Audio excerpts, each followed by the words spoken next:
Le Grand Matin Sud Radio, 7h-10h. Patrick Roger. Il est 8h39, Elisabeth Lévy, Françoise de Gois, chaque jeudi matin pour débriefer. Et puis vous, 0826 300 300, on va revenir évidemment sur tout à l'heure l'enquête sur la mort de Quentin, sur le meurtre de Quentin et les liens LFI et Jeunes Gardes. Il y a donc évidemment, c'est très clair maintenant, les assistants qui sont parlementaires de Raphaël Arnaud qui sont en garde à vue, qui ont été arrêtés un petit peu partout effectivement en France, vous l'avez vu, et LFI qui avait dit dans un premier temps non, il n'y a plus de lien, il n'y a pas, etc. Là c'est très clair. Françoise, vous voulez ajouter quelque chose? Oui, je voulais ajouter que l'information la plus importante en réalité, il y a l'identité bien sûr des assistants parlementaires, mais là c'est l'élargissement de l'enquête à association de malfaiteurs. Pourquoi je dis ça? Parce que cet élargissement permet désormais véritablement d'enquêter sur la France insoumise. Alors d'abord, de rentrer dans les conversations WhatsApp ou Telegram. Est-ce qu'il y a le lien organique? Il existe, en tout cas le lien, il est démontré professionnel, mais est-ce qu'il y a des échanges, par exemple, entre l'assistant parlementaire de Raphaël Arnaud et Raphaël Arnaud au moment où se déroule le drame? Je rappelle que l'assistant principal a dit « j'étais là, mais je n'ai pas porté les coups mortels ». Oui. Donc, j'étais là. Non, mais bien sûr. Donc, est-ce qu'il y a cet échange-là à ce momentum? Quelle est la nature de l'échange? Et puis aussi, quelle est la nature du financement? Est-ce que la Jeune Garde recevait des aides financières, pourquoi pas de la France insoumise? Donc, la chose la plus importante dans l'enquête aujourd'hui, et qui va dire beaucoup de choses politiquement, c'est l'élargissement à association de malfaiteurs. Oui. Merci. Moi, écoute, la chronique de Françoise était de ce point de vue très éclairante. On se chamaillera plus sur la détermination d'Olivier Faure à rompre définitivement. Mais oui, ce qui est intéressant dans cette affaire, on sait tous désormais, on a vu toutes ces déclarations, que la Jeune Garde est un proxy de LFI.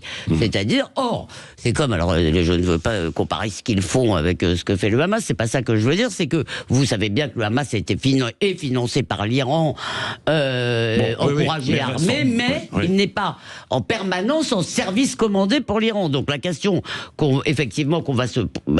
le 7 octobre, ils n'ont pas été demandé l'autorisation. Non, mais laisse-moi finir. Oui, c'est une comparaison. Mais si on m'interrompt au milieu, on change de sujet. Donc, ce que j'essaye de dire, c'est que on verra effectivement si ce jour-là LFI était en service commandé pour un député insoumis par exemple, ça c'est une chose, mais ce qui est sûr, et ça on le sait, c'est un proxy politique, peut-être financier, parce que on a des preuves multiples d'un soutien et même d'un amour de Mélenchon pour ses jeunes camarades résistants, y compris après la dissolution. Olivier est avec nous justement au 0826 300 300 de Melun, sur ce lien et sur évidemment la suite, ce qui peut se passer entre LFI, la Jeune Garde, et avant de voir aussi les conséquences avec la gauche. Bonjour Olivier. Bonjour. Bon, merci d'être avec nous. Qu'en pensez-vous alors? Oui. J'en pense que ça va faire pchit. Oui. Je pense que tout ce que vous êtes en train de dire, que j'écoute avec attention, y compris Monsieur Glucksmann tout à l'heure, ça va faire pchit. Il y a deux façons d'aborder, je crois, ce sujet. Je peux me tromper, mais pour moi, il y a deux façons. Il y a la morale et il y a le droit. Depuis tout à l'heure, depuis 2 jours, depuis 4 jours, comme d'habitude, on est sur la morale. On était sur la morale pour Samuel Paty. Est-ce que ça a changé quelque chose? Rien du tout. Mais là, en plus, LFI, eux, vont vous expliquer, parce que ça fait longtemps qu'ils ont une morale différente. Ils ont une morale, je trouve qu'ils ont une de conduite qui est tout à fait rigide, et en ce sens, ils sont remarquables, ils ne changent jamais. Mais on va vous dire... Leur morale est la nôtre. Attends, oui. Non, du tout. Ils ont leur morale. C'est ça qui fait que rien ne changera. C'est-à-dire que on a le droit, au nom de la défense du peuple contre l'extrême droite, de faire quasiment ce qu'on veut. En plus, là, ce pauvre Quentin étant étiqueté extrême droite, c'est pas grave s'il est arrivé ce qui lui est arrivé. Sur la morale LFI, il n'y a pas de problème puisqu'on combat un mal qui est encore plus grand. Après, sur la partie droit pur, c'est pas parce que mon voisin que je connaissais très bien, qui est mon ami, pour lequel j'ai donné de l'argent dans son association caritative, a fait un truc monstrueux, que ça doit me retomber dessus. Allez démontrer que Raphaël Quenard, je me souviens plus du député, a commandité le meurtre de Non, mais personne commandite. Non, mais n'employez pas des mots comme ça. Justement, mais c'est ce que je vous dis. Si vous ne démontrez pas qu'il y a eu commanditaire, il n'y aura rien du tout. Ce que vous dites, Olivier, c'est que vous pensez que ça va faire pchit, grosso modo, que LFI s'en sortent en faisant un peu le ménage autour, et puis et voilà. Ponctuellement, c'est ça. D'abord, sur le ménage. Je voudrais répondre à Olivier et lui dire que d'abord, c'est un biais peut-être que vous avez. Il me semble, dans l'ensemble du débat public depuis quelques jours, que personne, on met évidemment l'engagement politique de Quentin devant, mais il n'y a pas une personne, en fait, dans la classe politique qui met cela en avant. La seule chose qui est mise en avant, c'est que ce homme est mort et qu'on n'a pas le droit de mourir pour ses idées. Non, ça c'est le premier point. Vraiment, il faut pas noircir le tableau. Personne, mais c'est pas aussi vrai que ça. Écoutez, quand vous regardez certains écrits et certaines déclarations. Mais c'est très marginal. Non, c'est très marginal. Les voix officielles, même à LFI. Sérieusement. Mais je regarde dans les écrits, dans le récit. Mais il y a dans le récit, Patrick. Vraiment, moi, je suis lucide vraiment sur ma famille politique. Je vous dis juste, et même à droite, je vous dis juste que le fait que Quentin soit mort à 23 ans emporte tout, et emporte y compris ses ambitions et en tout cas son engagement politique. Deuxièmement, je ne suis pas d'accord. Attendez, écoutez, Olivier. Moi, je vous parle des gens qui votent pour eux. Ça ne change rien. Mais vous n'en savez, Olivier. Couper la tête, rien Olivier, je ne suis pas. Les politiques sont venus pleurer, rien n'a changé. Je ne suis pas d'accord avec vous.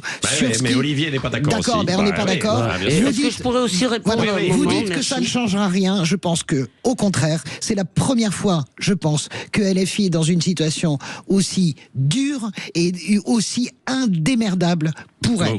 Je vous le dis. Alors là-dessus, de toute façon, l'avenir nous le dira, mais moi j'ai plutôt tendance à penser qu'ils sortiront pas de cette crise avec le même niveau électoral, en tous les cas, je l'espère. Mais juste deux choses. La première, c'est que, évidemment, la loi a quelque chose en général à voir avec la morale commune, avec des lois morales de l'espèce, ce que vous voulez. C'est pas complètement séparé, comme vous dites.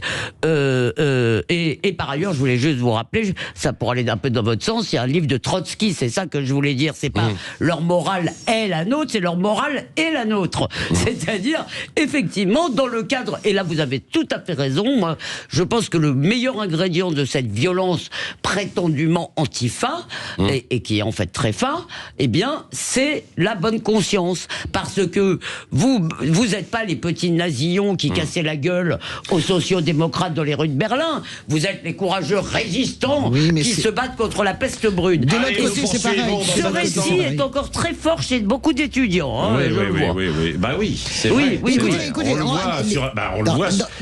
Il suffit de lire beaucoup de réactions sur l'ensemble des réseaux sociaux. Non, écoutez, nous poursuivons dans un instant. Il est 8h47 sur Sud Radio. Le débat continue. Tiens, on va s'intéresser aussi au PS. Et on a entendu Glucksmann qui a été clair dans ce qu'il dit. Est-ce que le PS est aussi clair? C'est ce que nous allons voir dans un instant. Le Grand Matin Sud Radio, 7h-10h. Patrick Roger. Il est 9h-10 sur Sud Radio. Elisabeth Lévy, Françoise Degois, on continue de débattre, etc. Bon, alors, maintenant, on l'a vu, effectivement, LFI par rapport à la jeune garde. On va voir ce qui va se passer, s'ils vont vraiment prendre leur distance.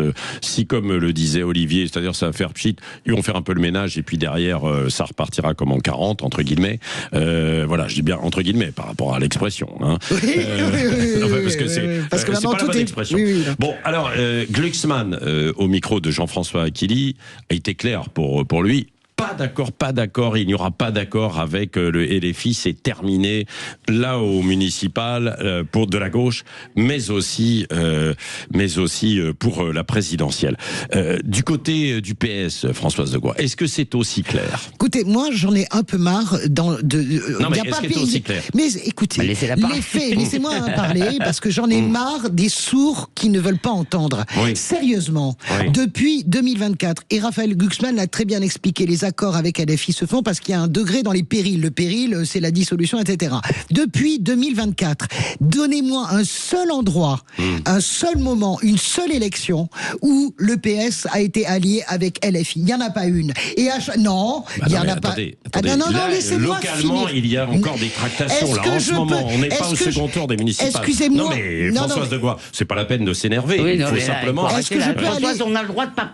Est-ce que je peux aller au bout de la démonstration? J'en ai. Ce procès d'intention devient totalement délirant. Il n'y a pas une élection partielle où LFI est parti avec le Parti Socialiste. Et d'ailleurs, LFI finit à moins de 10. Je vous prends Grenoble, je vous prends Villeneuve-Saint-Georges, je vous les prends toutes. Il n'y en a pas une. Les Français de l'étranger. Ça, les faits sont têtus. Deuxièmement, sur les municipales, il n'y a aucun accord avec LFI. Qu'est-ce qu'il faut qu'on vous montre, en fait, comme carte?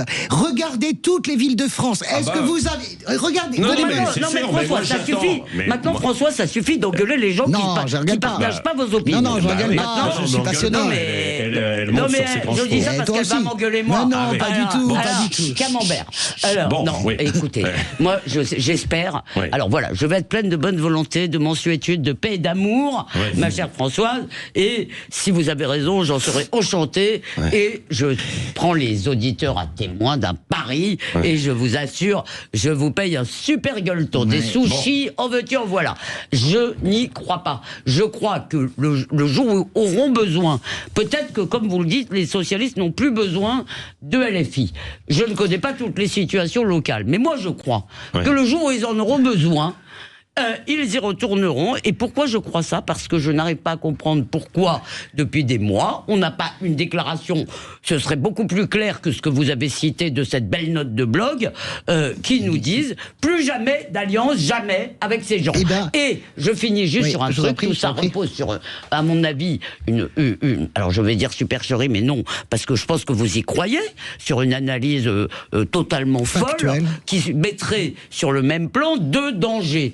Je ne vois pas le danger de l'extrême droite en France, je ne la vois pas menacer les institutions, je ne la vois pas contester la police, je ne la vois pas mettre le pagaille dans les facs, je ne la vois pas endoctriner la jeunesse avec des trucs complètement ouf, et je ne la vois pas répondre à l'antisémitisme. Alors voilà, je ne trouve pas que les deux dangers sont équivalents. Moi je mets un signe égal, je pense que les deux dangers sont équivalents, et je pense que le piège qui consiste éternellement à expliquer que de toute façon le PS va trahir et que de toute façon au second tour, évidemment, le choix Bardella, comment dirais-je, Mélenchon, que fera-t-on?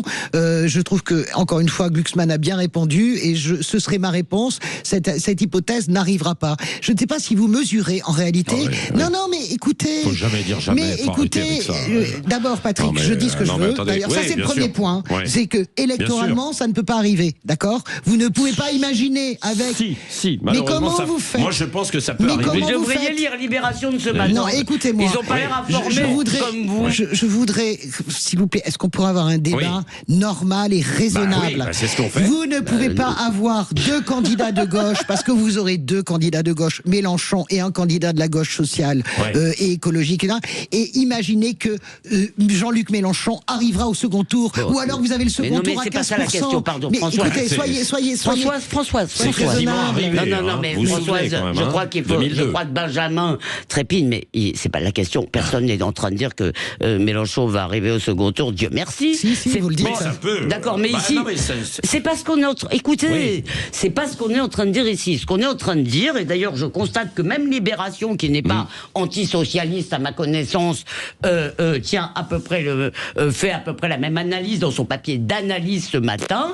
C'est que il y a de la gêne. Il y en a peut-être moins chez Olivier Faure que chez Marine Tourdelier, qui visiblement elle est collée. Vous parlez du PS, elle est totalement mélenchonisée. Bien sûr. Les communistes aussi. Mais malgré tout, nous avons fait-nous le crédit que nous ne sommes pas malhonnêtes. Si nous avons un doute sur la fermeté du PS, c'est qu'il y a des signes contradictoires, qu'il y a des lignes différentes, et que Faure n'est pas clair. Qu'il fasse une déclaration. Il a été dit qu'il fasse une déclaration urbi et orbi pour dire Elisabeth Lévy est un peu mal comprenante, alors je m'adresse à elle et je lui dis, chère Elisabeth, il n'y aura plus jamais d'alliance avec ces Écoutez, je vais vous expliquer. Non, mais soyez-moi. D'abord, moi, je ne suis pas la porte-parole d'Olivier Faure. Je vous dis qu'on peut tourner en rond 17 ans et faire 7 heures d'antenne là-dessus. Je vous dis juste. Je crois que les auditeurs n'en veulent pas. Voilà, si, parce que c'est un jeu, c'est merveilleux d'expliquer que la gauche, évidemment, à chaque fois va travailler. Je dis juste. Je ne décrédibilise pas ce que vous dites. Nous parlons du Parti Socialiste. Vous m'avez pas posé la question sur les Verts ou sur le PC.